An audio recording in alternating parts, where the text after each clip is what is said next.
You're a nurse, Yeah. and I'll be honest and say it's the first time I've met a nurse. Yeah. When you speak about Mzingazi Medical Center, Yes. you'd assume it's a doctor, who's Yeah. running Yes. it.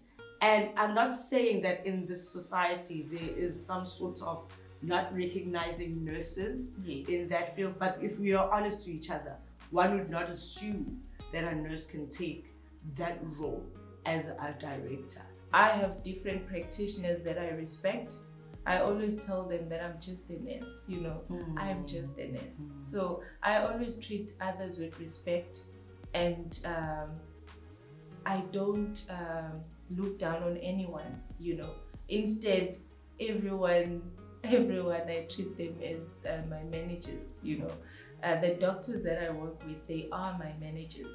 My receptionists that I work with, they are my managers, because it is true that without them, I wouldn't be what I am. I wouldn't be where I am, because it's all about respect and leading correctly as a leader, setting clear intentions of what you want or what you want the organization to look like.